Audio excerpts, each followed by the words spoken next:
¿Cómo es que las personas pueden tener esa experiencia? Dios no ama incondicionalmente el pecado. No, el ser humano cuando está en el pozo es cuando tiene esta conciencia de necesidad de Dios. Los personajes metidos dentro de la religión, cualquiera que sea, son raros, son extraños. Todas las personas somos espirituales. O tuvo simplemente un momento intenso. Puede ser. Toda mi ignorancia la vacío en la gente y creo gente ignorante. ¿Cuáles podrían ser esas enseñanzas? Pídele a Dios. Dios te tiene que dar lo que le pidas. El ser humano va a buscar a ese ser supremo, va a buscar a Dios con el fin de obtener un beneficio. El cristianismo es una cuestión interior, que se refleja en el exterior, pero no se refleja precisamente o siempre en lo material. Es una cuestión de integridad, del ser manipulador. Son unas basuras. Me dice que yo puedo obtener el negocio de mi vida de la nada, solo por pedírselo a Dios y por sembrar algo, pactar algo con Dios. La gente, como es un camino fácil, hay realmente un plan material prediseñado en una gaveta esperando a que nazcas para sacarlo para ti. No, no lo hay. Solo la persona en lo secreto sabe los demonios con los que está batallando, sabe su lado oscuro. Tenemos un mundo que no tiene convicción ni nada. Es un mundo que se cae a pedazos socialmente. ¿Crees que el mayor daño del cristianismo sean los cristianos? El mayor daño del cristiano es pensar que es superior a las personas. ¿Por qué existe tanto mal en el mundo? El ser humano de repente cree que es el dueño del universo y cree que puede gobernar el universo. No, ven a la iglesia tal como eres. Dios te ama incondicionalmente. No es cierto. ¿Dónde dice la Biblia eso? No. ¿Cómo una persona puede conocer a Dios? La vida es más grande que nosotros. El ser humano no puede lidiar con la vida por sí solo. Soy Marcos Agarsi y te mando un fuerte abrazo. 4, 3, 2, grabando. Hola, ¿qué tal amigos? ¿Cómo están? Estoy muy contento de estar una vez más con ustedes. El día de hoy es especial porque tengo aquí en el foro a una persona muy importante en mi vida, además de que he tenido innumerables aventuras y experiencias con él. No solo se ha convertido en mi mentor de vida, sino también en un gran, yo diría, compañero de guerras. Y vamos a estar platicando sobre un tema muy, muy interesante que tiene que ver con qué está sucediendo hoy en día con el tema de la religión, con el tema de la vida espiritual. Pero bueno, les presento a Gil Sagarsi.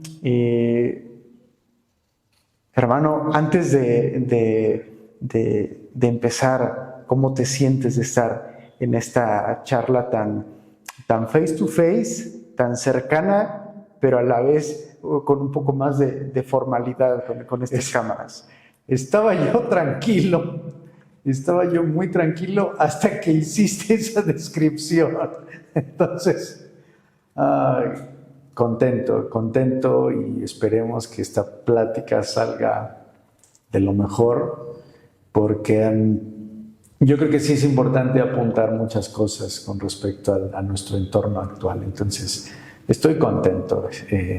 Voy a intentar relajarme porque ya me pusiste...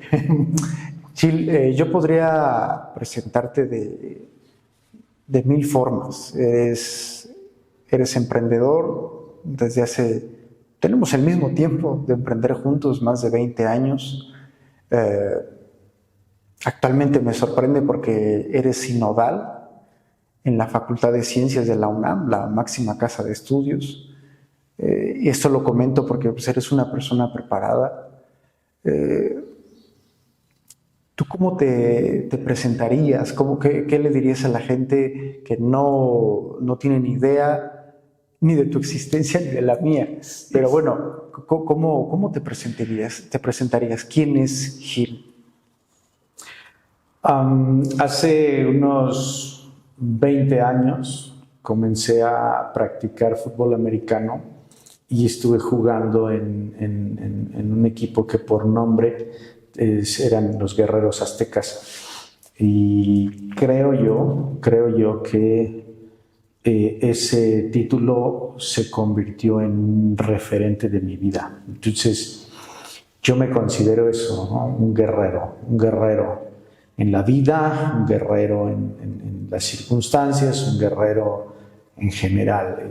Yo creo que esa es una de las cosas que más me definen. En algún momento que estuve muy involucrado en temas de liderazgo, quizá me hubiera definido como un líder.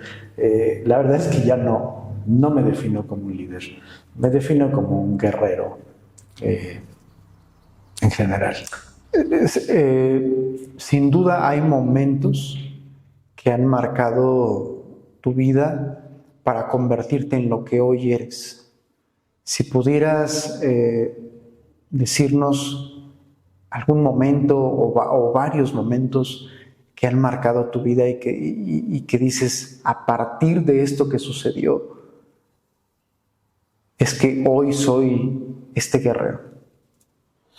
Híjole, es que yo creo que en cada etapa de la vida ha habido momentos así que han redireccionado y han conformado más lo que hoy soy, pero de los más que pudiera marcar más como muy definitivos en mi vida, yo creo que fue mi niñez al lado de mis hermanos, de ustedes. Mi niñez fue muy importante y definió mucho el vínculo que hoy tengo con el tema de la familia. La niñez fue y la enseñanza, particularmente la enseñanza de mi mamá con respecto al vínculo de hermanos, ¿no? El vínculo familiar. Esa etapa definió mucho lo que soy. Luego, yo creo que podría no recuerdo cuál fue primera, pero mi encuentro con Dios, mi verdadero encuentro con Dios personal, crudo, llegó en un momento muy particular de mi vida, en un momento caótico, vamos a verlo así, y fue aproximadamente a los 20 años. Mi encuentro con Dios, que fue una experiencia que totalmente me cambió la mentalidad. Mi paso por el fútbol americano cambió mi mentalidad de la vida. Yo creo que gran parte se lo debo a mi entrenador.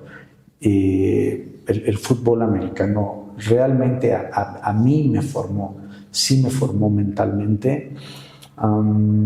Yo creo que esos tres, porque de los últimos 15 años para acá, pues han sido un montón de golpes de la vida los que han definido lo que soy ahora.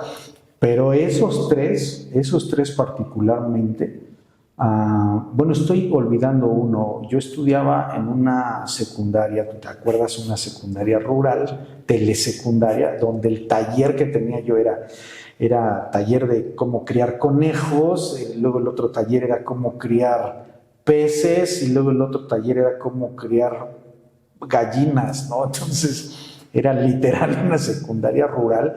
Yo me acuerdo que había un comercial que pasaban entre clases era telesecundaria, y era un comercial que decía UNAM, nuestro futuro hoy. Claro, el grandísimo eslogan de la UNAM. Sí, nuestro futuro hoy. Y tenía esa vocecita, UNAM, nuestro futuro hoy. Yo dije, yo quiero estar ahí. O sea, no sé qué voy a hacer, no sé, estoy en provincia, pero yo quiero estar ahí. Así es que, gracias a Dios, nos mudamos a la ciudad, todo, y fui la primera generación del famoso Comipens, ¿no?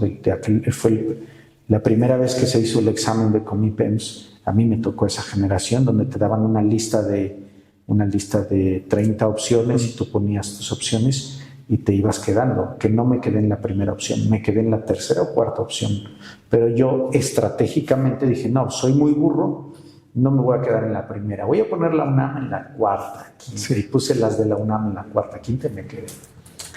Son los momentos que han marcado mi vida. Fíjate que ahorita que mencionas esos momentos, yo creo que de cada momento que has tenido podríamos tener toda una charla, ¿no? El tema del fútbol americano, lo que hay detrás. Ahorita que hablas acerca del Comipems, y fíjate que estamos en fechas en las que muchos chicos van a estar presentando su examen de admisión, sí. y vaya, podríamos hablar muchísimo de esos temas, Gil, pero me llama la atención, y con esto quiero empezar a meterme de lleno al tema, cuando hablas acerca de que tuviste un encuentro personal con Dios. ¿Cómo es eso? ¿Cómo es que las personas hoy pueden tener esa experiencia de un encuentro con Dios? Porque vaya, puede resultar un poco complicado, ¿no? En un entorno en el que estamos, donde abunda más religión que a lo mejor esa parte espiritual. Pero platícanos en tu caso cómo fue ese proceso, ese encuentro. Yo creo, y eso lo he reflexionado mucho en los últimos 4 años, yo creo, que no solo a mí, sino las personas que pueden testificar que han tenido un encuentro genuino, vivencial, personal con Dios, yo hoy creo que obedece únicamente a que, se va a escuchar romántico, pero es casi es que Dios me encontró a mí, ¿no? Yo hoy no creo que haya una sola persona en el mundo que tenga la capacidad de decir, voy a buscar a Dios internamente, ¿no? O sea, el tema de la religión puede ser muy fácil para las personas. Es decir, yo me adhiero a una religión y estoy teniendo una experiencia religiosa, espiritual, como quieras llamarla. Pero el Dios creador, el Dios eterno, el Dios que creó todo, el que está por sobre todas las cosas, lo crean o no lo crean, ese Dios, yo creo que se encuentra con las personas, y hay un ingrediente que también es la realidad humana. El ser humano, cuando está en el pozo, es cuando tiene esta conciencia de necesidad de Dios. Yo creo que es eso también. O sea, podemos nosotros encontrar muchas explicaciones, pero como seres humanos que sienten, que viven en un mundo caótico, yo creo que cuando el ser humano está en un pozo, la Biblia dice un pozo de desesperación, es cuando es consciente que necesita algo más grande que él, y es cuando hace clic Dios con la necesidad del hombre. Bueno, así lo puedo explicar yo. Déjame hacer una pausa en esa parte, y me gustaría regresar un poco. Algo que no mencionamos en tu presentación es que actualmente estás a cargo de una organización, si me equivoco tú me dices, una organización religiosa, una organización cristiana, sí, de manera particular. ¿Cómo es que llegas a ese punto? Porque si vamos un poquito más atrás, para las personas que no te conocen, vienes de un ambiente 100% corporativo, de estar en los bancos. Vienes, como bien lo mencionas, de una parte deportiva que sigue siendo una de tus pasiones, el fútbol americano.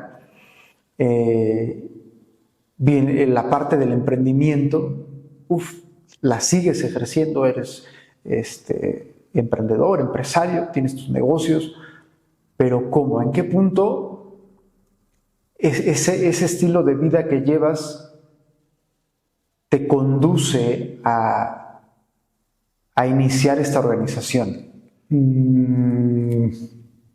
Cuando yo tengo mi encuentro personal con Dios, mi encuentro real con Dios, yo había sido llevado por nuestros padres a la iglesia. Pero las personas que tienen un encuentro personal con Dios, vivencial, llegan a un punto donde se dan cuenta que la religión y particularmente algunas expresiones del cristianismo están muy cortas, se quedan muy pequeñas y han distorsionado mucho el tema de la relación de Dios con el ser humano. Entonces yo estaba en una iglesia, fíjate, yo tenía años en la iglesia, pero no había tenido un encuentro personal. Cuando yo toco que yo le digo fondo, pozo, ¿sí? Y literal fue un pozo que a la fecha no he tenido el valor moral de confesar, digamos, como testimonio, ¿no? Okay. Ni siquiera cosas con ustedes, como mis hermanos, no, porque toqué un fondo y no quiere decir que andaba yo en las calles y dormía en las calles, no, pero un fondo interior de esas veces donde dices, no tiene sentido mi vida, ¿no? Como que mi vida está muy miserable. Entonces, el encuentro con Dios a mí me hace tener una necesidad de gratitud por un lado, de gratitud a Dios, y por el otro una necesidad natural de que las personas experimenten lo que yo experimenté. Así es que yo me agarré con un grupo de amigos de los jóvenes, del grupo de jóvenes, y les dije, vámonos a regalar tortas a algún lugar, y encontramos un lugar de mucha necesidad, donde había niños de realmente condiciones precarias, y empezamos a ir, y yo creo que eso me hizo clic en mi corazón de la necesidad que hay en el mundo en general, y eso me fue llevando a una vocación de una necesidad de que las personas experimenten lo que yo experimenté. Gil, estás hablando acerca de lo que es una experiencia, de tu experiencia. Tú lo mencionas como tuve mi encuentro. ¿Cómo podríamos describir para que las personas, para que lo podamos entender, ¿a qué te refieres cuando dices tuve mi encuentro con Dios, conocí a Dios? Fíjate que te pregunto esto porque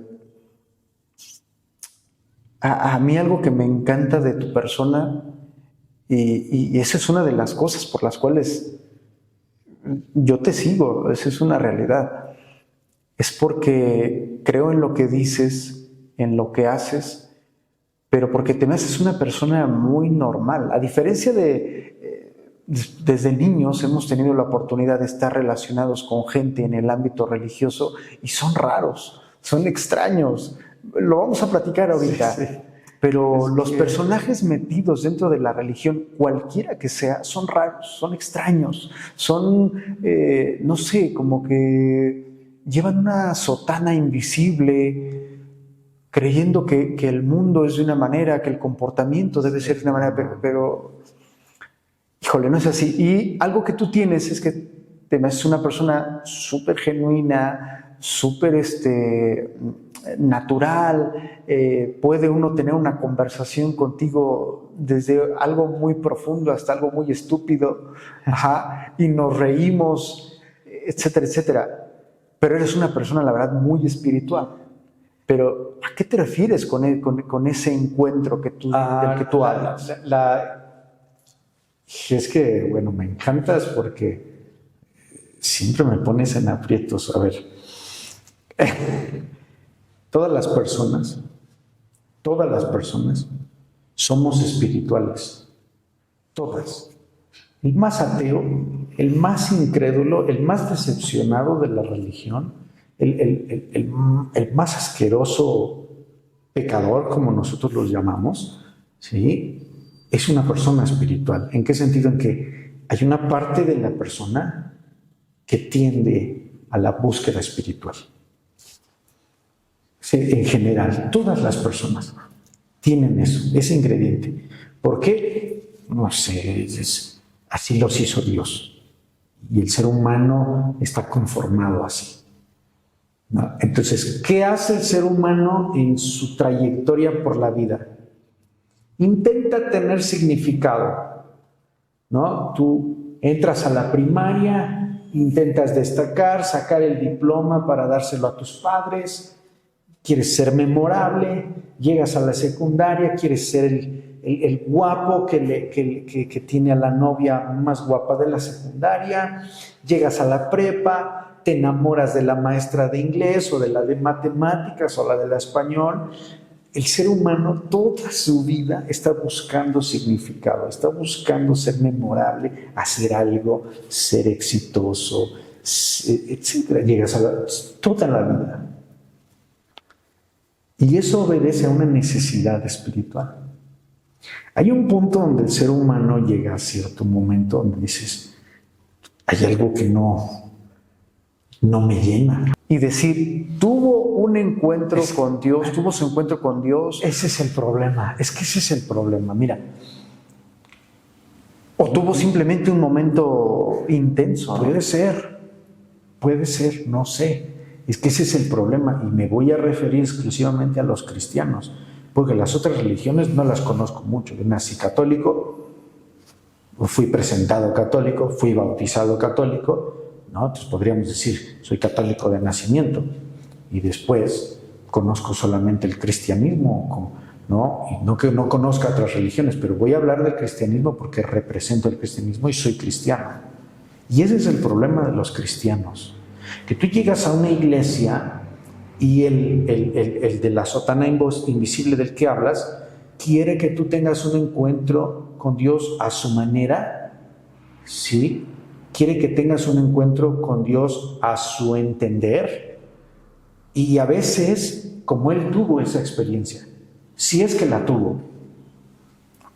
Y no, hay personas que nunca han tenido una mala jugada de la vida. O sea, les ha ido bien, nacieron en buena cuna, nacieron no en abolengo, pero nacieron bien, nunca han tenido un fracaso matrimonial de sus padres, han tenido una vida bien y tienen un encuentro con Dios.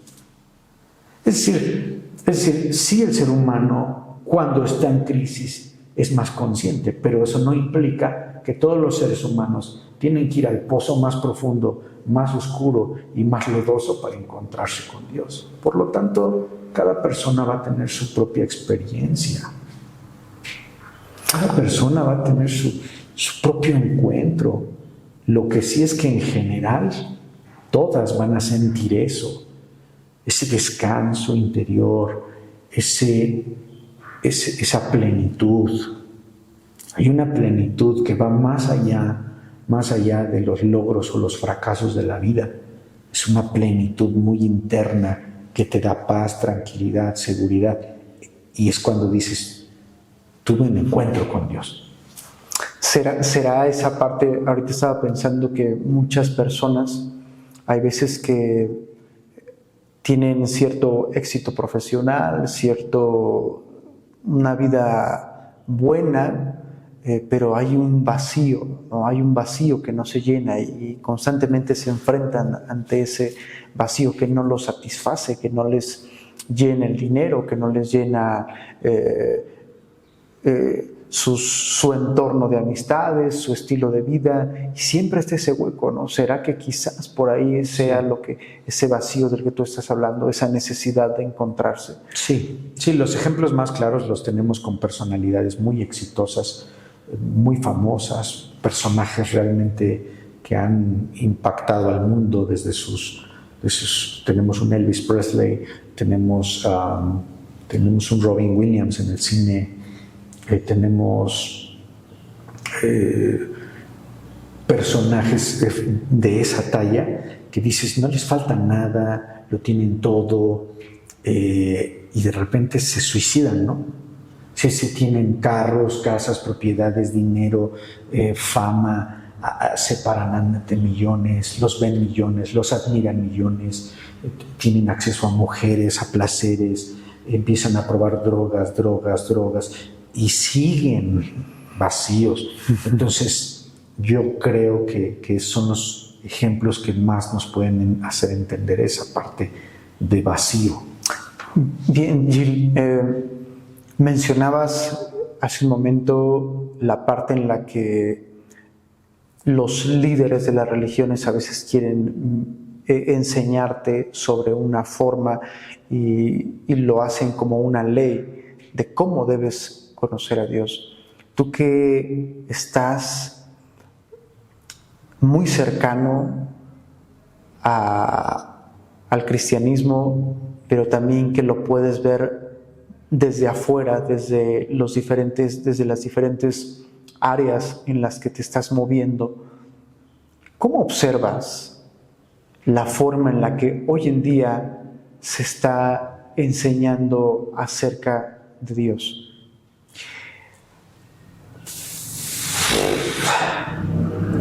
Bueno, yo soy pastor de la iglesia. No acepté solamente mi vocación, me preparé. Tengo estudios de teología, tengo un diplomado de arqueología bíblica en la Universidad Hebrea de Jerusalén, tengo diplomados de teología, me he dado a la tarea de estudiar, de prepararme. Creo yo que la religión cristiana se convirtió en una lucha de poder, de fama. Las iglesias cristianas, las denominaciones, los personajes emblemáticos del cristianismo están emblemáticos actuales. Sí, te hablo de un Dante Hebel, de un Benny Hinn, los rockstars, ¿no? Los rockstars del cristianismo, el Cash Luna, Guillermo Maldonado, todos estos personajes pareciera que están en una batalla encarnizada para ver quién es el top, quién tiene una iglesia más grande, quién tiene el jet privado más loco, quién tiene la audiencia más amplia, quién ha llegado a más rincones del mundo.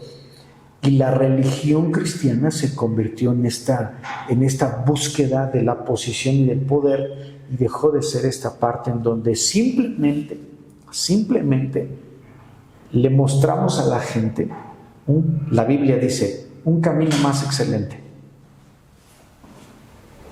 Ya. Es más, te voy a decir algo, los pastores ni siquiera tendríamos o no tenemos ni siquiera por qué forzar a las personas a tomar una decisión. No es nuestra tarea. Creo yo, es mostrar un camino más excelente. Desde la palabra escrita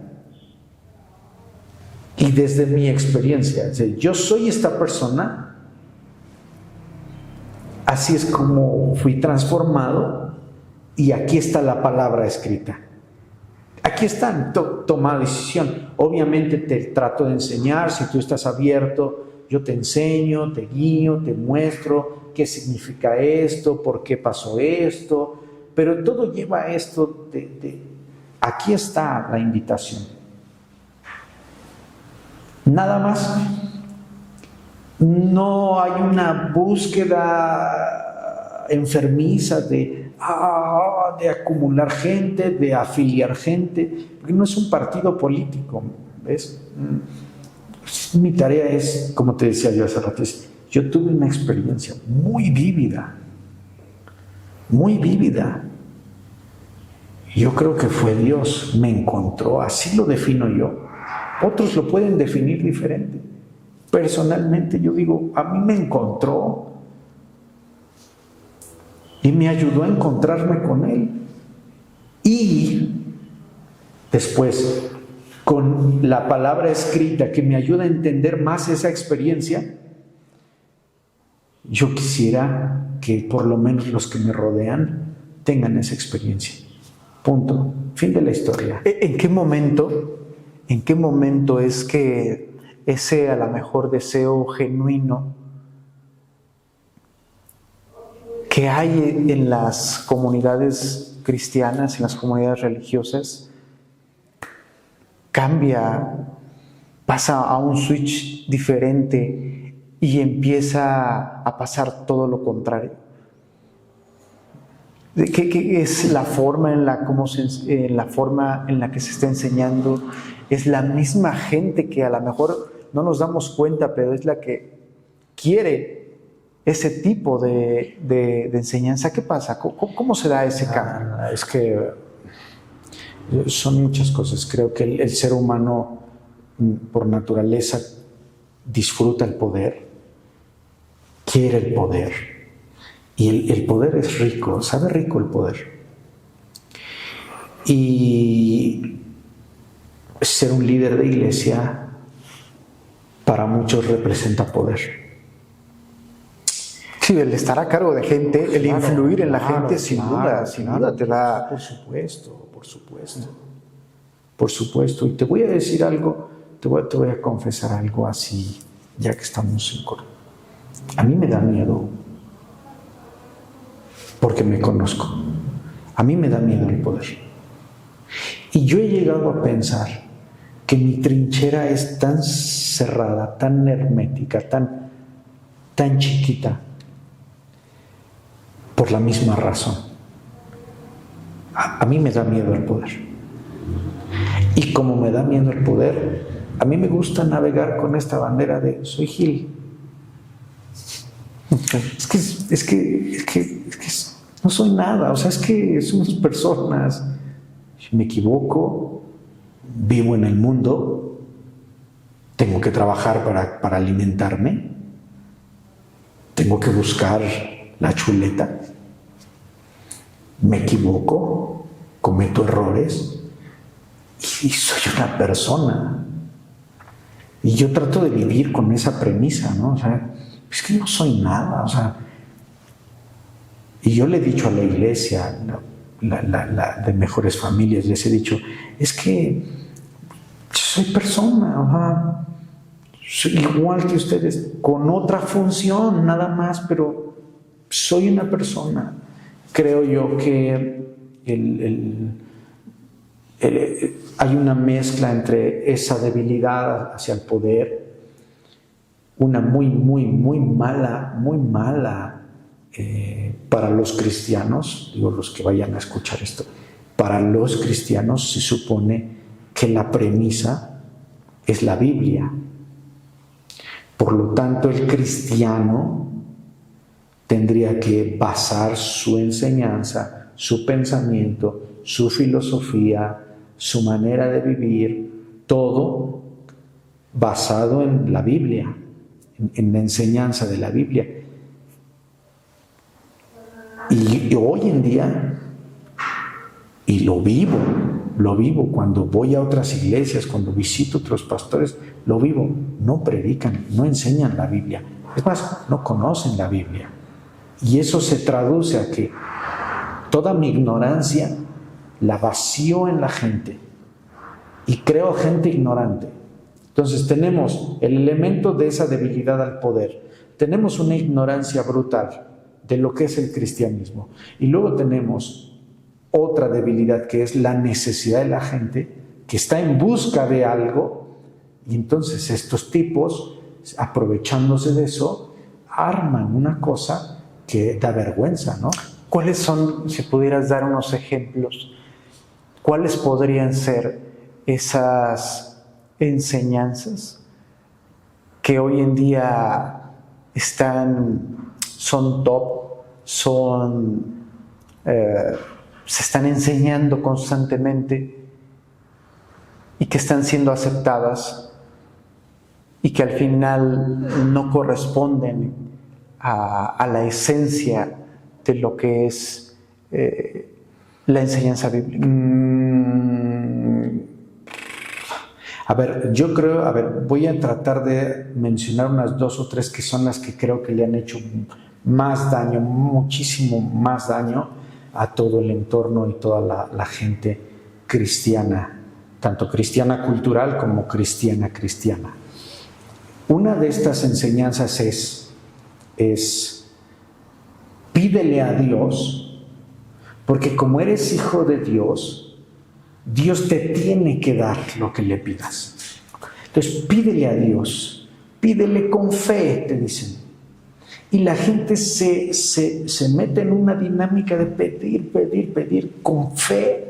Es que yo creo, pido y todo, y Él me tiene que curar de una enfermedad, me tiene que dar un trabajo, me tiene que bendecir, y decimos en general bendecir, y la gente no entiende lo que es bendecir.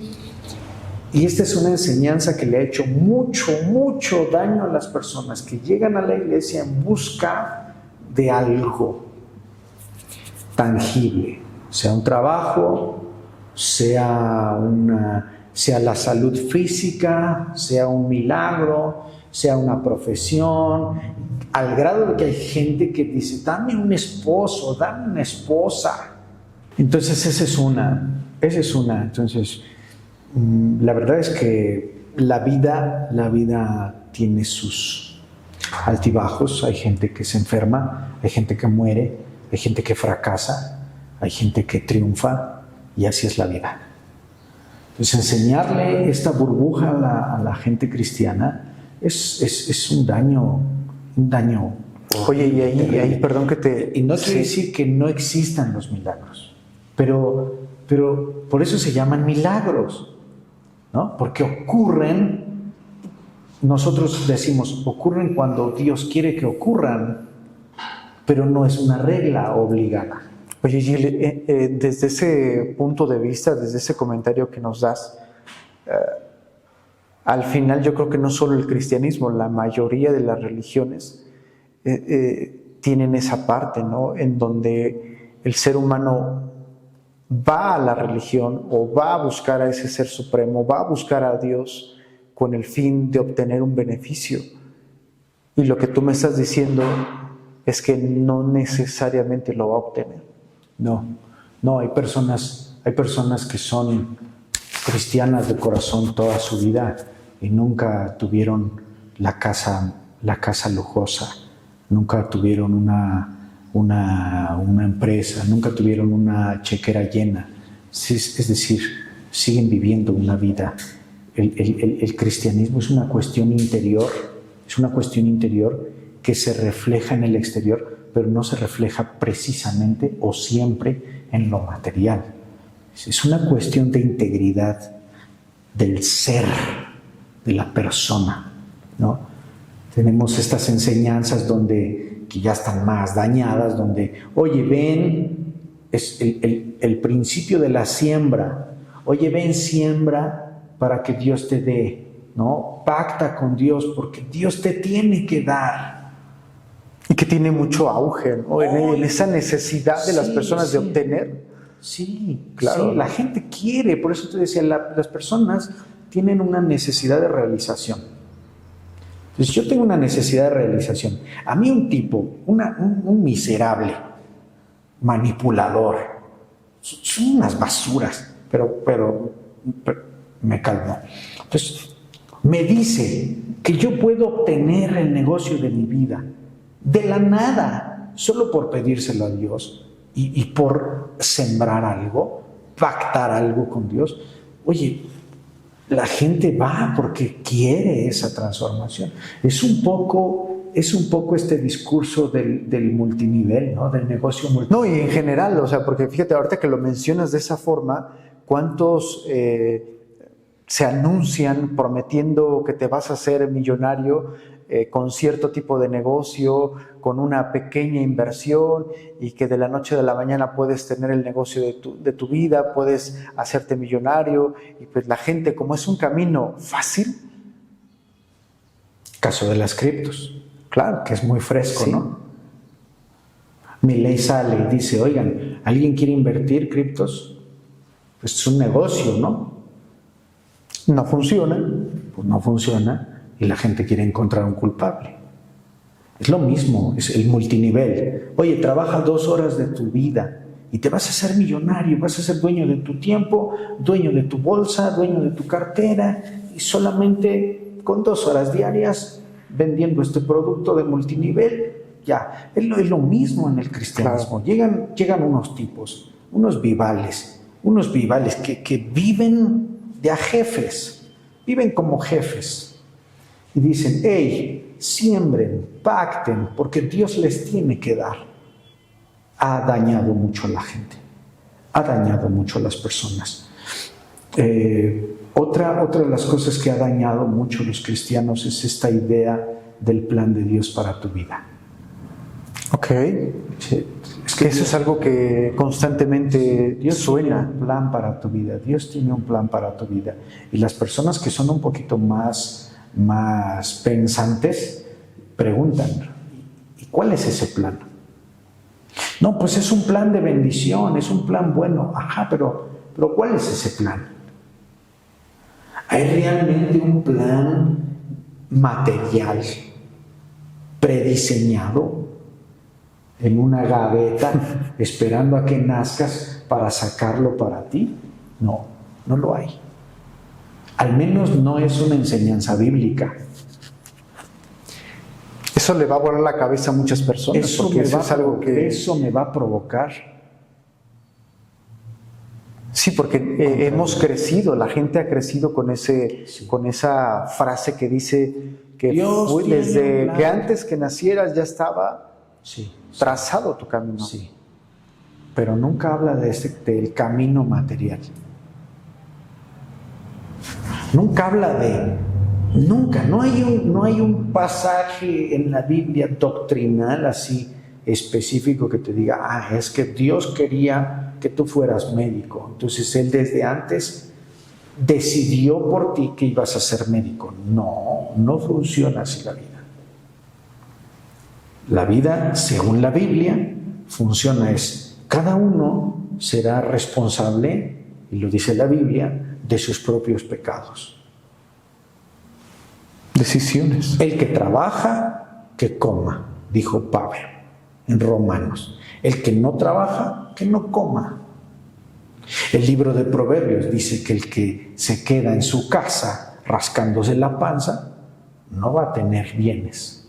Pero el que se levanta temprano y ara la tierra, lo estoy parafraseando, Sí, claro.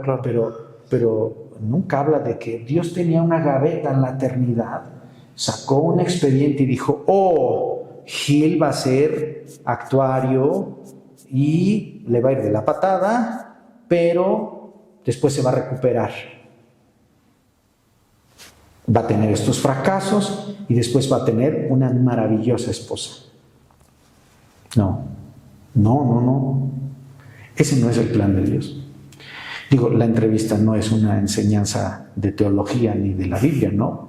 Para explicar bien cómo es el plan de Dios, pero esa enseñanza es que Dios tiene un plan para ti, ha provocado que chicos que hacen un examen en la universidad terminen diciendo muy cristianamente, no, es que no era la voluntad de Dios. Oye, semejante flojonazo, desvélate, estudia, aprende, prepárate, sacrifícate y ve y haz tu examen. Eso no quiere decir que esté mal pedirle ayuda a Dios. No quiere decir que esté mal. No, yo voy, le pido ayuda a Dios, digo, Dios, ayúdame. Dame sabiduría y mi petición es genuina, es honesta, no está mal. ¿Qué papel juega entonces Dios en esta vida espiritual y en esta vida material, en donde, conforme a lo que nos estás compartiendo, al final depende de las personas? El tipo de vida que tienes depende de tus decisiones. Sí. ¿En dónde hace clic? Hay una con Dios. Hace clic en lo siguiente, Toda la Biblia va a estar mencionando mucho este principio del... Porque, perdón, es que si no se va. Porque si no, entonces, ¿para qué pides? Sí, o más grueso, ¿no? ¿Para qué existe Dios? Ajá, casi, ¿no? Sí. Si todo depende de ti. O sea, ¿por qué le decimos Dios ayúdame o Dios bendíceme o está mal dicho? No, si al final del día depende de lo que tú hagas. Es genuino, pero eso depende de lo que yo haga, está direccionado por una manera de pensar. Ajá, tiene que ver con una manera de pensar. La Biblia utiliza mucho este concepto con varias vertientes del entendimiento. En algunos pasajes de la Biblia lo menciona como revelación, en otros como discernimiento, en otros como transformación de la mente, en otros pasajes como mentalidad, en otros pasajes como un espíritu renovado, en otros como una vida transformada, pero siempre se reduce a este principio del entendimiento. ¿Entendimiento de qué? De cómo vivir la vida en la voluntad de Dios.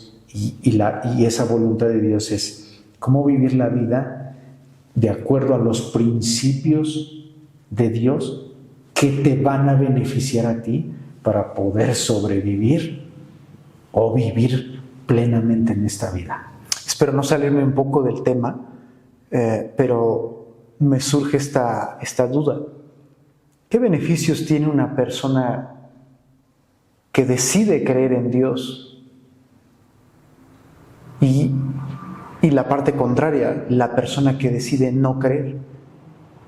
Si al final del día sus decisiones determinan su modo de vida, su estilo de vida, sus resultados. Bueno, si nos metiéramos tajantemente al tema espiritual, la única y gran diferencia es que el que está en Dios, el que conoce a Dios, el que ha decidido creer en Dios, vivir en Dios, y como lo quieras llamar, tiene vida eterna. El cristiano cree en la vida eterna. Entonces, si fuéramos tajantemente, las personas están muertas espiritualmente. ¿Por qué? Porque habríamos que meternos a toda esa explicación, pero las personas están muertas en sus delitos, en sus pecados, en sus fallas, hasta que la luz de Dios, hasta que Dios da vida. Es como cuando tienes una planta que ya está marchita y ya la ves ya bien tronada, ya está para morir, ya está seca, ya está, y de repente pones agua y ¡pum! Ese es uno de los temas, yo siento, Gil, de los, a mi parecer, más complicados de tratar de explicar, ¿no? O sea, cómo decirle a una persona que es buena, que no le hace mal a nadie, cómo le dices, por eso es que estás condenado, ¿no? Sí, estás condenado. Sí. Es muy complicado. Esa es la parte más complicada. Es la parte que no se puede explicar tan fácil. Y es por eso que Nosotros tenemos que creer, no tenemos, los cristianos creemos que es Dios quien te da esa iluminación a tu mente para poder, por un lado, entender esa parte y por el otro lado, aceptar esa parte. De que es que podrás pensar que eres bueno, pero bueno desde el estándar de quién. Ok. Ajá, entonces tú puedes decir, no, es que fulano de tal es una buena persona. ¿Desde la medida de quién? Sí, una cosa es lo que vemos en el exterior, ¿no? Claro, entonces, desde la medida de Dios, no hay ni uno. No hay ni uno. Sí. Platicábamos antier o hace unos días, ¿no? Íbamos en camino y decíamos, solo la persona en lo secreto sabe los demonios con los que está batallando, sabe su lado oscuro, ¿no? Sí, por supuesto.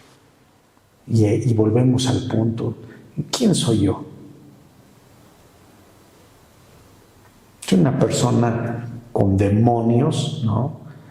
O sea, en este sentido figurado de batallas personales, ¿no? Que en lo secreto soy tan vulnerable, tan desnudo como cualquier persona. Oye, Gil, y ahorita que estamos hablando de todos estos temas, ¿hay algo que ahora, con todos estos años de vivencias que tienes, hay algo que tú digas, ching, esto que enseñé creo que así no era, o estaba mal, o lo enseñé mal? No porque tú quisieras, o simplemente no que lo hayas enseñado, que haya cambiado tu manera de ver tu pensamiento, que en estos años tú dijeras, yo creía en esto y ahora me he dado cuenta que no es así, pienso de esta manera. ¿Te has enfrentado con ese tipo de pensamientos? Y que me platiques cuáles son. Sí, por ejemplo, esta idea de que si no eres una persona totalmente recta o santa o pura, puedes perder tu salvación, puedes perder tu relación con Dios, ¿no? Yo era de esa idea, ¿no? Era de esa idea de que, híjole, ¿no? Y ahora sí ya la regué mucho, no sé si ya me perdí, ya estoy condenado otra vez o todavía estoy en Dios, ¿no? Estos dilemas existenciales entre si estoy en Dios, entonces me pierdo o no me pierdo por causa de mis errores, ¿no? Otra enseñanza, por ejemplo, que quizá digo, habría que hacer memoria o revisar los videos, ¿no? A veces, pero una de las cosas que sí estaban mal enseñadas es esta concepción acerca de los milagros, ¿no? Es decir, si yo tengo fe, puedo hacer que alguien sane. Si yo tengo fe, puedo hacer que esto suceda. Y creo que es un concepto mal aprendido, y si lo enseñé, mal enseñado. Porque sí, es necesaria la fe, pero la fe es solamente tengo fe en lo que Dios quiera y pueda hacer. Yo creo que Dios es soberano en el sentido de que hará lo que tenga y quiera que hacer. Y nosotros somos una creación en un entorno, en un mundo donde hay que desarrollarnos como creación, ¿no? Y Dios no está obligado a responder a mi tamaño de fe, porque entonces, ¿cómo medimos los tamaños de fe? Yo creo que sí, la fe es importante, es necesaria, pero ¿la fe en qué? Y es ahí donde cambia la enseñanza de muchos corrientes cristianas, donde le atribuyen a la persona el poder. Dices, como tienes mucha fe, por eso la gente puede tener milagros. Y entonces nos encontramos con estas basuras, ¿no? Que presumen y ostentan de tener un nivel de fe muy alto, y entonces por lo tanto la gente puede acercarse a ellos, ¿no? Para que gocen un poco de su fe y obtengan milagros. Y se olvidan la persona principal del cristianismo, que es Cristo. Gil, ¿en qué momento la práctica de una religión se convierte en una secta? Y si pudieras con esto también darnos características de la religión y las características de una secta. Porque a veces vemos las sectas, las tenemos bien identificadas con sus nombres, ¿no? Por ejemplo, si me equivoco tú me dices, pero creo que los mormones son una secta, los testigos de Jehová son una secta, sí, y debe haber más. Los del coaching transformacional son una secta. Los veganos son una secta. Los veganos, pues una religión, pues la religión católica, la religión cristiana, los budistas, etcétera, ¿no? Pero ¿en qué momento se pasa de un lado a otro? Porque aparentemente son religiones. ¿Y qué características tienen? En la práctica, yo creo que la característica que más va a separar si es una secta o es una religión genuina, yo creo que va a estar en el momento que tú eres, ¿cómo se dice? Coercitivo, que eres con una persona. O sea, en el momento que tú la quieres forzar a algo, ya sea por manipulación, ya sea por estafa, o ya sea por labia, o ya sea por discurso, o ya sea por motivación, por lo que tú quieras, pero en el momento, por condición, pero en el momento que tú quieres forzar a una persona, en ese momento es una secta. Bien, entonces, ¿podríamos decir, Gil, que hay cierto tipo de mensajes que se están dando dentro de las comunidades cristianas con tintes sectarios? Sí. A ver, tampoco voy a crucificar a los cristianos, porque yo en esta misma entrevista podría estar diciendo muchas cosas que a lo mejor después diga, no, creo que la embarré, ¿no? Pero creo que sí. Algunos por ignorancia, con buenas intenciones. Uno a veces no tiene malas intenciones y la riega. Sí, la riega. Uno dice unas cosas que no son correctas. Algunos otros, honestamente, sí son con todo el dolo y con toda la intención. Yo creo que sí. Tenemos todo esto. ¿Qué haría la diferencia? Yo creo que el líder de una religión tiene que tener la suficiente madurez y humildad para que cuando alguien le diga, oye, no abuses, ahora sí la regaste, el líder diga, va, lo revisamos, a ver, híjole. Que esa parte es muy complicada, difícilmente alguien quiere meterse a sus estatutos de su religión, de sus enseñanzas y decir, me equivoqué. Sí, porque te da esta sensación de que voy a perder poder, voy a perder credibilidad, voy a perder autoridad. Personalmente no creo que eso suceda, al contrario.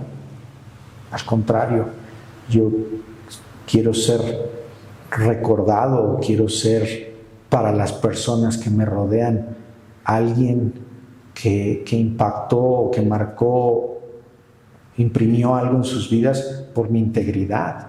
Por lo tanto, mi oficina, y yo lo he dicho en el púlpito y lo he dicho en las grabaciones en vivo, vengan a mi oficina, cuestiónenme, vengan a mi oficina y díganme dónde estoy mal, porque si no, ¿cómo?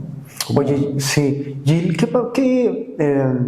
estamos como que metiéndonos un poco ahí escarbando en las entrañas de la religión, pero, híjole, son infinidad de asuntos, Pero a ver, vamos a hablar acerca de esto que me llama mucho la atención. ¿Qué tan bueno es para una persona, para una familia, integrarse a una comunidad religiosa? Es buenísimo, es grandioso. Volvamos, el ser humano es un ente social. El ser humano nació, fue diseñado en su arquitectura para ser un ser social, para vivir en comunidad. Por lo tanto, el ser humano necesita la comunidad. Las iglesias cristianas son una comunidad con ciertas características de fe. ¿Por qué es bueno para una familia? Bueno, porque les va a dar identidad, les va a dar solidez, les va a dar convicciones. Tenemos un mundo que no tiene convicciones. Y no tienen convicciones, no tienen visión, no tienen ambición de nada. Es un mundo que se cae a pedazos socialmente. Y la comunidad cristiana viene a dar este sentido de identidad, de pertenencia, de valores, de un distintivo social. Es buenísimo. Oye, Claro. cuando mencionas esta comunidad y ese distintivo, estaba yo pensando, y seguramente tú también te has encontrado con estas personas que se refieren hacia los cristianos como que no se quieren relacionar con personas que no están dentro de su comunidad, como personas que solo ellos están cerca de Dios, como los perfectos de la colonia. No. ¿Qué piensas? Es una chorrada, o sea, no, imagínate, no, ni es bíblico, ni es cristiano. Pero es una premisa, ni siquiera es una enseñanza. Para muchas comunidades es una premisa. Tienes prohibido, no puedes mezclarte, y agarran pedacitos aislados que qué comunión tiene la luz con las tinieblas, y yo soy la luz del mundo. Entonces, no, eso es una chorrada, eso es muestra de una brutal, de una abismal ignorancia de quienes enseñan eso. Porque no es ni la filosofía de Jesús como personaje histórico, no es ni la filosofía de Jesús como hijo de Dios, no es la filosofía de la Biblia, no es la filosofía del cristiano original. Es una chorrada eso, pero tú que lo mencionas, es algo que sí se enseña. Es otra de las cosas que se enseña, O cuidado y te cases con alguien que no es cristiano, porque es el yugo desigual. Cuando a veces el yugo desigual es más honesto, es más íntegro, es más productivo que la misma chorrada de cristiano, ¿no? Entonces, otra vez el problema es que el cristianismo perdió el enfoque de lo que es el cristianismo. El cristianismo puro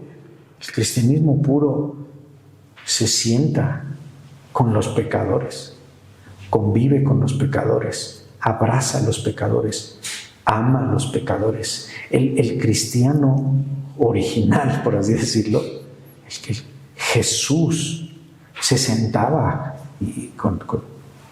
con la cloaca. O sea, una prostituta en los tiempos de Jesús,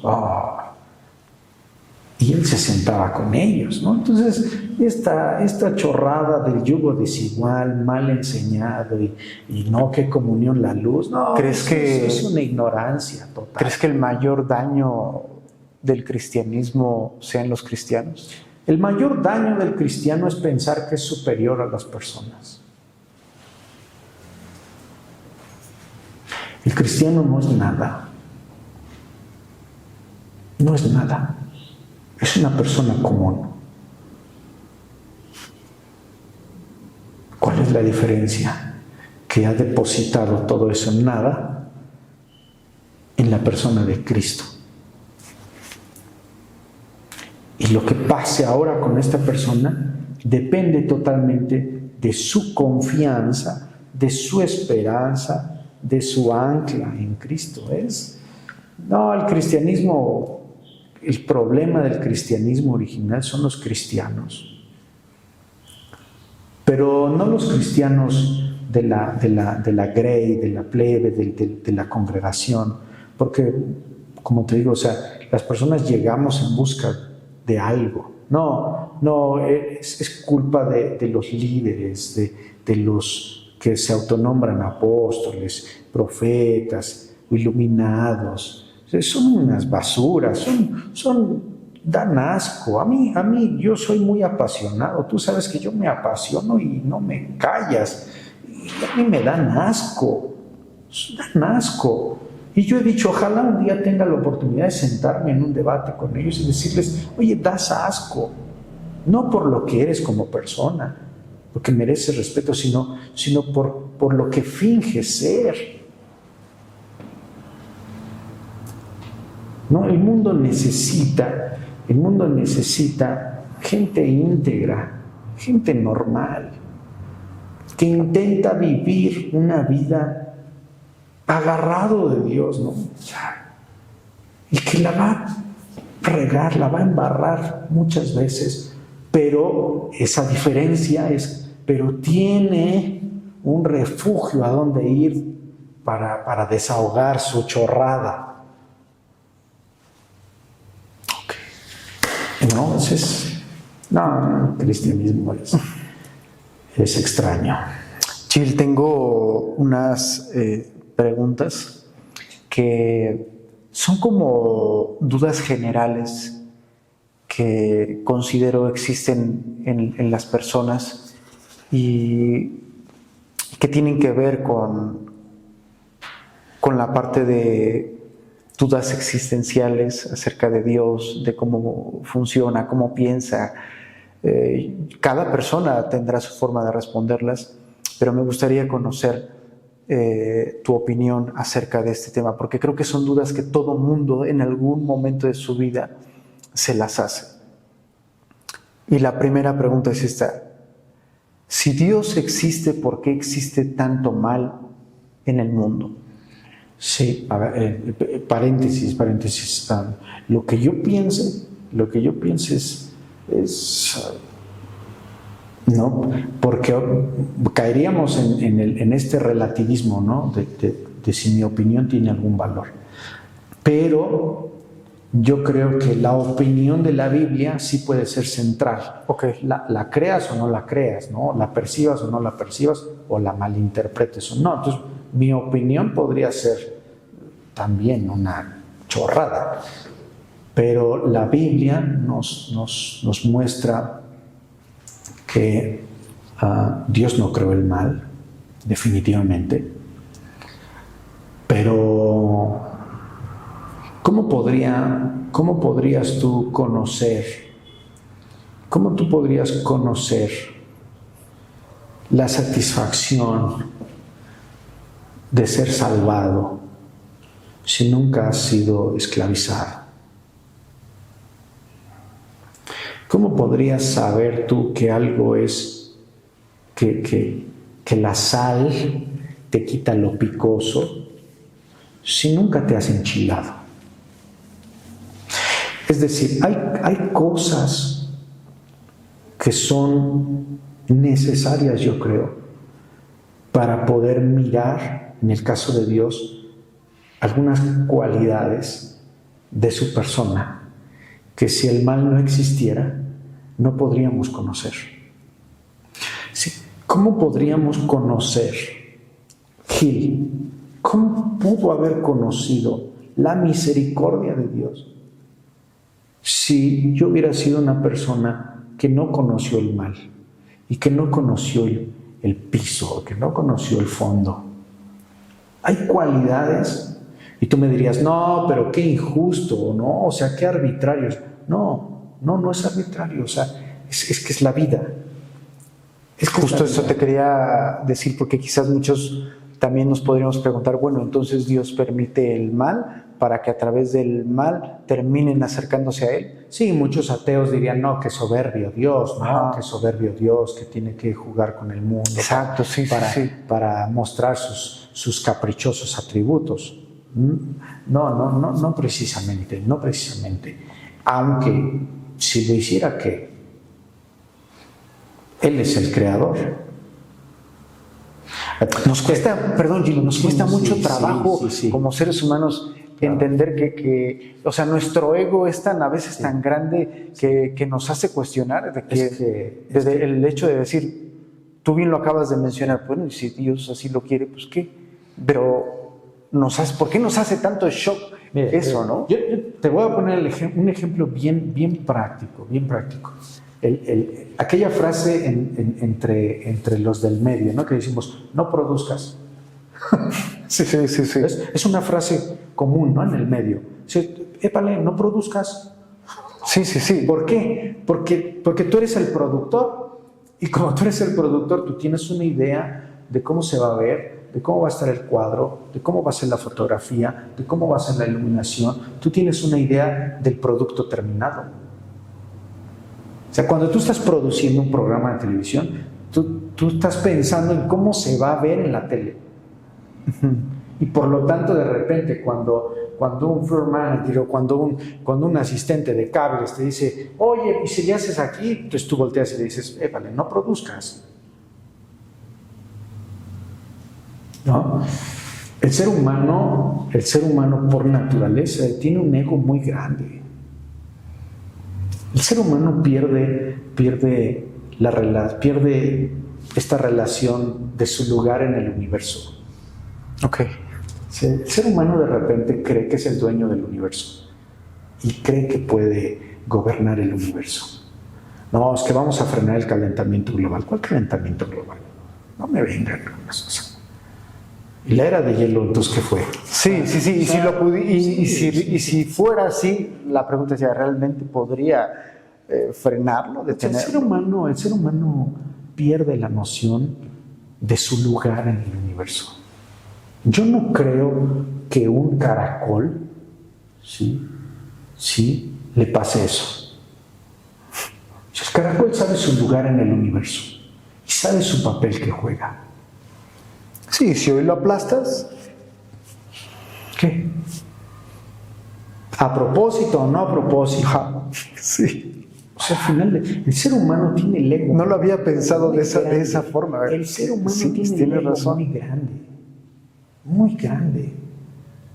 Oye, ¿por qué Dios hizo esto? ¿Y por qué permitió que un niño inocente muriera? Espérate, o sea, pero ¿tú quién eres? O sea, tenemos que ubicarnos. ¿Cuál es nuestro lugar en el universo? O sea, somos muy pequeños para el universo. O sea, estas preguntas de repente son genuinas, son válidas. Sí. Porque todos las hemos tenido. O sea, no estoy despreciando. No, son buenas preguntas. Sí, bueno, ¿y por qué lo permitió? Oye, la pandemia se cargó a muchos. Si fuéramos muy honestos, te diría, pues no sé. No sé, no soy Dios. Yo no soy el creador. Lo que sí te puedo es decir que si yo estoy haciendo un mueble, que a mí me encantan los muebles antiguos, si yo estoy haciendo un mueble y llega alguien y me dice, oye, córtale aquí, mira, se te va a ver bien feo, yo lo voy a voltear a ver y le voy a decir, o sea, no está terminado, no está terminado. Ok. Y esa es otra, nuestra vista ve corto plazo. ¿Por qué queremos ver corto plazo cuando todo se puede medir hasta que está terminado el producto?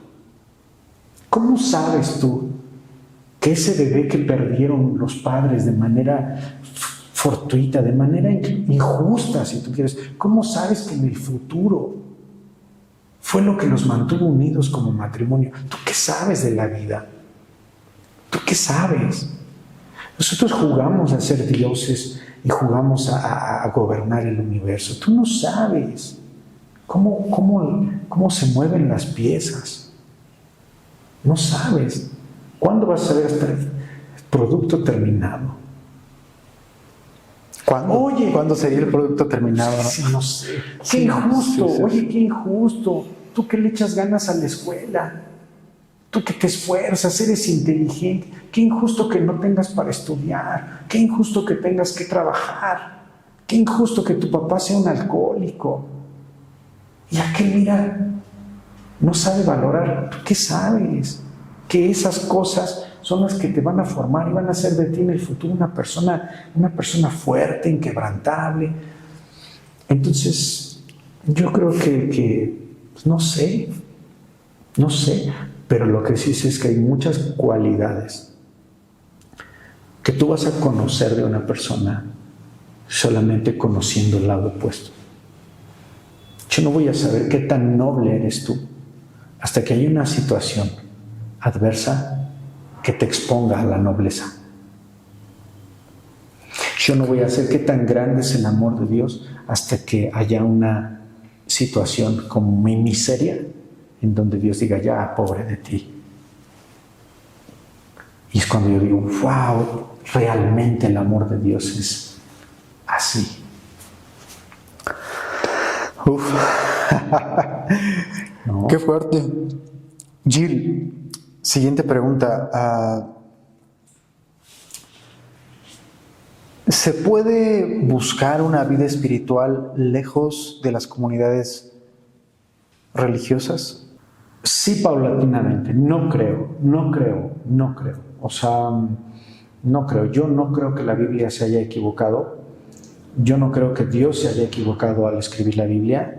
Sí creo que las personas pueden complementar su espiritualidad a solas desde su intimidad, que es, más bien creo que es una parte, ¿no? Entonces, pero que 100% una vida espiritual, por lo menos en el cristianismo,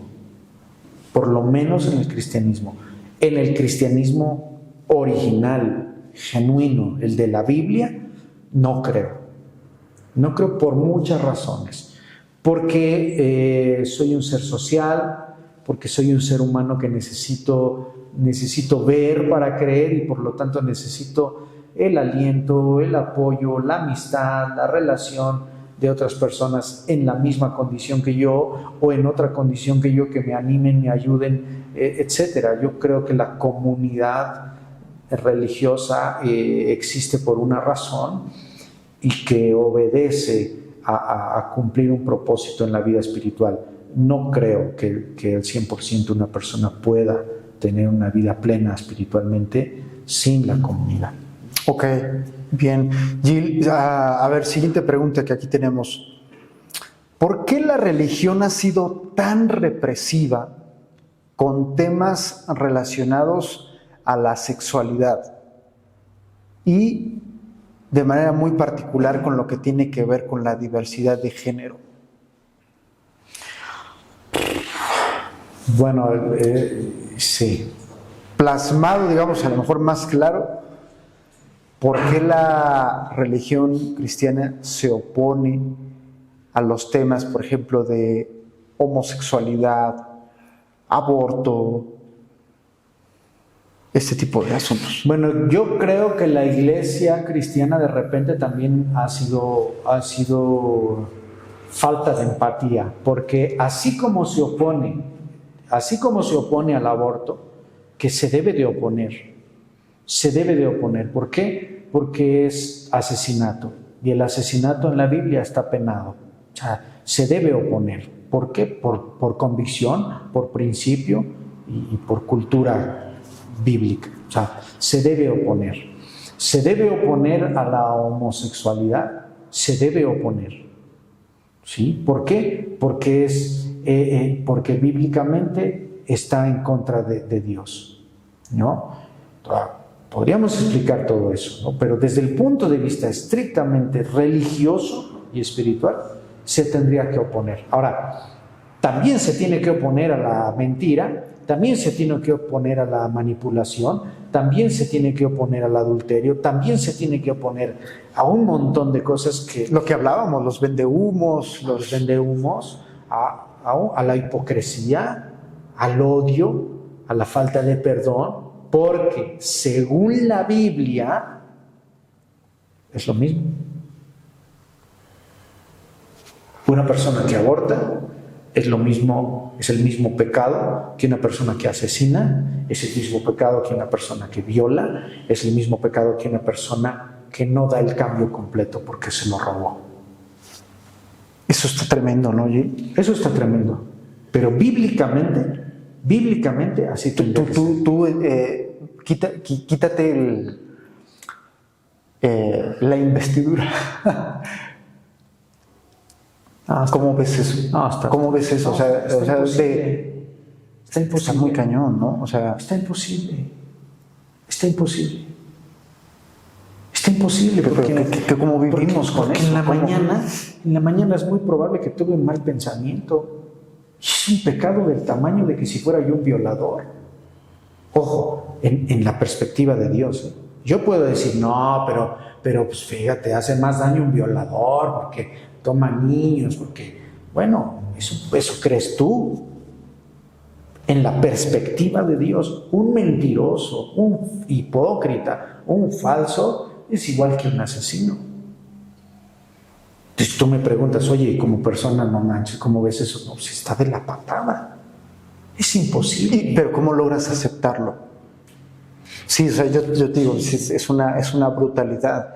¿Cómo logras aceptarlo? ¿Cómo lo aceptas? ¿Cómo vives? ¿Cómo lidias con ese estilo ya de vida? Y esto es algo que tendríamos que estar enseñando todo el tiempo en las iglesias. ¿Cómo lidio con eso? Pongo mi confianza, descargo todo eso en la fe de la persona de Cristo. Es decir, yo creo que la persona de Cristo es la que me limpia de eso. No estoy expuesto, no estoy exento, de eso. No estoy exento de cualquiera de los pecados. Entonces, la iglesia de repente es también medio tirana, ¿no? Con los homosexuales, con los abortistas, con las feministas. Yo mismo en las redes de repente he perdido un poco el enfoque llevado por mi pasión, ¿no? Pero a ver, pues es lo mismo. Sí está reprobado por la Biblia, sí está en contra de la impureza sexual. Desde el punto de vista religioso, podríamos hablar de las cosas biológicas, de las afectaciones psicológicas, podríamos hablar y podríamos hacer una lista de razones, pero me pediste la religiosa. Claro. Es esa. Gil, otra pregunta. Si Dios es amor, ¿por qué hay tanto miedo y culpa en las enseñanzas religiosas? ¿O por qué, si Dios es amor, permite que dentro de la Biblia también haya tanta agresión o tanta ira? Bueno, el concepto del amor es un concepto también muy relativo en este mundo, ¿no? Entonces, esta idea del amor incondicional ha sido mal interpretada y la gente... Es que mira, si nos vamos a poner a analizar, tú analizas. Me acordé lo que platicábamos también apenas, ¿no? De que comparan el amor de Dios con el amor de una madre. Y No. Es una mentira. No, el amor de una madre tiene muchos errores. Y amo a las mujeres y no. O sea, no tengo nada contra las mujeres. Yo no podría vivir sin una mujer, ¿no? Pero el amor de una madre tiene muchos errores. Esa es la verdad. ¿Por qué? ¿Por su biología o por su apego o porque lo llevaron en el vientre? No sé. No minimizo lo que sienten o lo que importa a un hijo para una madre. No, cuidado, no. Pero la realidad es lo que es. Tiene muchos errores. ¿Cómo vas a comparar el amor de Dios con una mamá que alcahuetea, que le resuelve la vida al hijo? No, el amor de Dios no es así. Esta idea del amor incondicional no funciona. Porque tú vas a tener una novia, bueno, tú ya no porque ya estás casado, pero ¿a poco alguien va a tener una novia? Es que la amo incondicionalmente, que me pisotee, que me engañe, que me escupa y que me humille.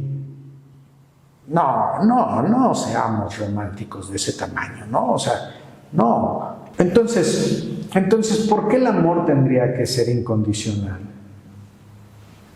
¿No? Entonces, el amor, yo creo que el verdadero amor confronta. El verdadero amor confronta. No permite ciertas cosas. El verdadero amor. Esta noticia, no sé si te acordarás de aquella señora que le mataron a su hijo porque era un maleante y salió llorando en las noticias. No, es que mi hijo era una persona buena y que no sé qué. No, era un maleante. Eso no es amor, ¿no? O sea, hay una parte donde eres mi hijo, te amo, pero tienes que pagar las consecuencias de tus actos. Ese camino en el que vas te va a hundir, te va a matar.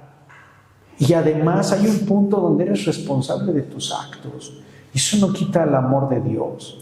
Sí, y fíjate, hay un concepto del que no hablamos y que es muy importante, el tema de la libertad de decisión que Dios le da a los seres humanos. Sí. ¿No? ¿Cómo es? El libre albedrío, ¿no? Libre albedrío. La libre elección. ¿No? La libre elección. Entonces, Dios ama. Y es que también es otra mala enseñanza, ¿no? Dios ama incondicionalmente al pecador. Eso no es cierto. Eso no está en la Biblia. Dios no ama incondicionalmente al pecador. No, ven a la iglesia tal como eres. Dios te ama incondicionalmente. No es cierto. ¿Dónde dice la Biblia eso? No. Dios no ama al pecador incondicionalmente. De hecho, Dios lo detesta mientras está en esa condición. Hay un amor universal, San Juan 3:16, de tal manera amó Dios al mundo. Hay un amor general por la creación, por la naturaleza, en la cual Dios no le niega a nadie la salvación y Dios abre el camino a todas las personas. Pero eso no quiere decir que, no, te amo incondicionalmente, no, tú púdrete, no hay falla, yo te amo incondicionalmente y ven a mí. No, es Dios te ama, no quiere que estés muerto en tu pecado, provee un camino, lo tomas, eres salvo. Ahora vive en ese camino para que te vaya bien. Punto. ¿Ya? Ha sido una conversación que no sé a la audiencia que vaya a escuchar esto, pero me da más preguntas, más preguntas. Jill, para ir cerrando, al final del día las personas, lo comentábamos al inicio, tienen esa necesidad, hay internamente esa necesidad. Y quisiera terminar con esta, preguntándote qué opinión tienes o qué recomendación darías. ¿Cómo una persona puede conocer a Dios, quitando todo ese espectro religioso? ¿Cómo una persona puede hacerlo? Pero le voy a agregar un elemento extra. Cuando su vida ha sido devastada por una situación complicada, o está pasando por una situación complicada, llamémosle la pérdida de un ser amado, la enfermedad, ¿Cómo se logra eso?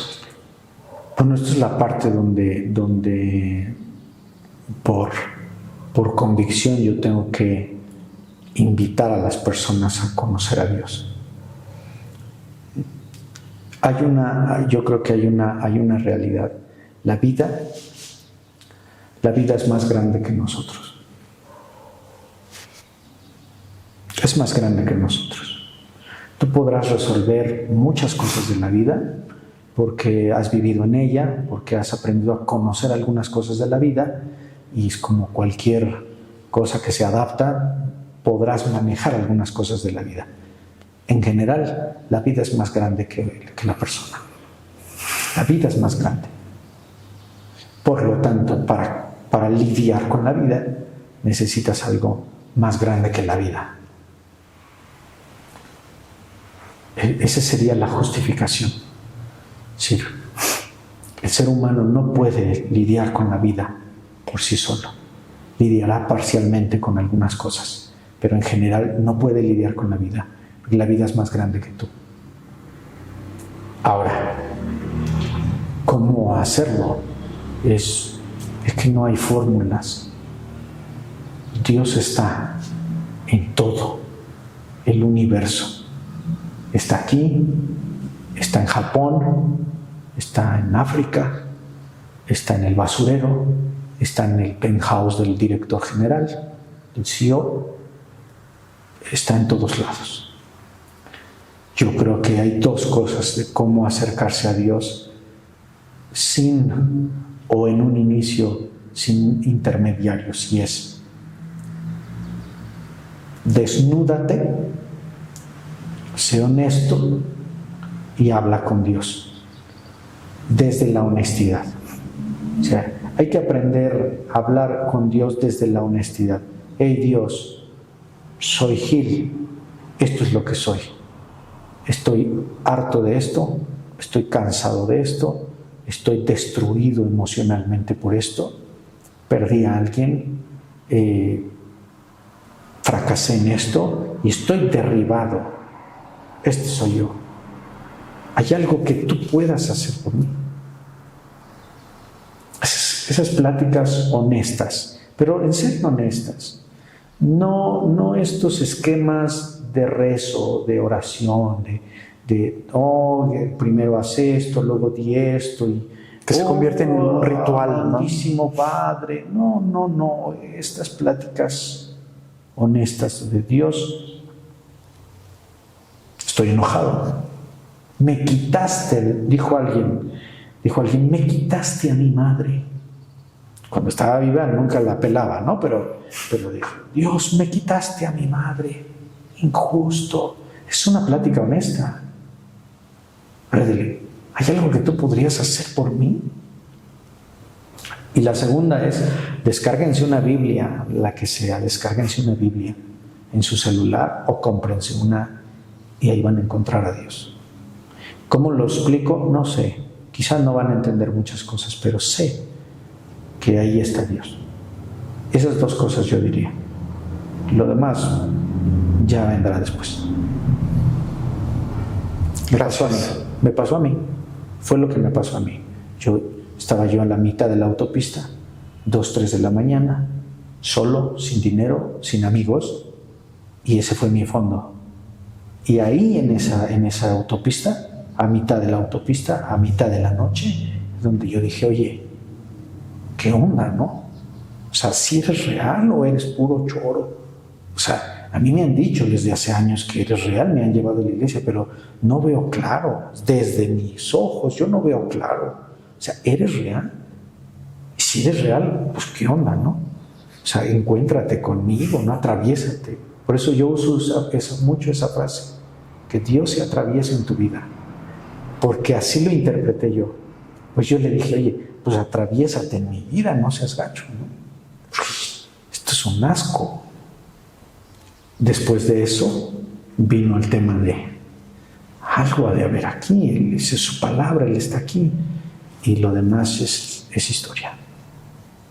Muchas gracias. Gracias, Gil, por compartir toda esta experiencia, conocimiento y esa forma de ver a Dios, de ver una vida espiritual, yo creo que nos abre mucho el panorama para entenderlo un poco desde una perspectiva muy real.